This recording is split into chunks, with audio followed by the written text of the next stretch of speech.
రెండో అంశం, ఇదే శత్రువుల పైన నీవు విజయం సాధించావు అనుకోండి. విజయం అంటే ఎవరిపైన? దుర్యోధనుడి పైన, కర్ణుడి పైన, భీష్ముడి పైన, ద్రోణుడి పైన, వీళ్ళ మీద నువ్వు విజయం సాధించావు అనుకోండి, రాజ్యాన్ని అనుభవిస్తావు. వీళ్ళు నేను ఎందుకు చంపాలి, వాళ్ళంతా మంచి వాళ్ళు కదంటే కాదు.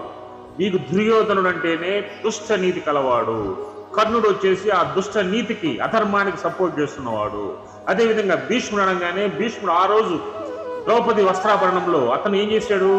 అతను సపోర్ట్ చేయలేకపోయాడు. అదేవిధంగా ద్రోణాచార్యుడు, పుట్టిన నీతి గలవాడే ద్రోణాచార్యుడు. ద్రోణుడు అంటే దుర్మార్గుడు అని.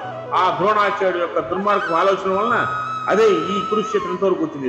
ద్రోణాచార్యుడే కానీ వద్దని, నేను యుద్ధం చేయను కానీ దుర్యోధనుడు చెప్పినట్లయితే యుద్ధానికి రారు. అదే భీష్ముడు నేను యుద్ధం చేయని చెప్తే యుద్ధానికి రారు.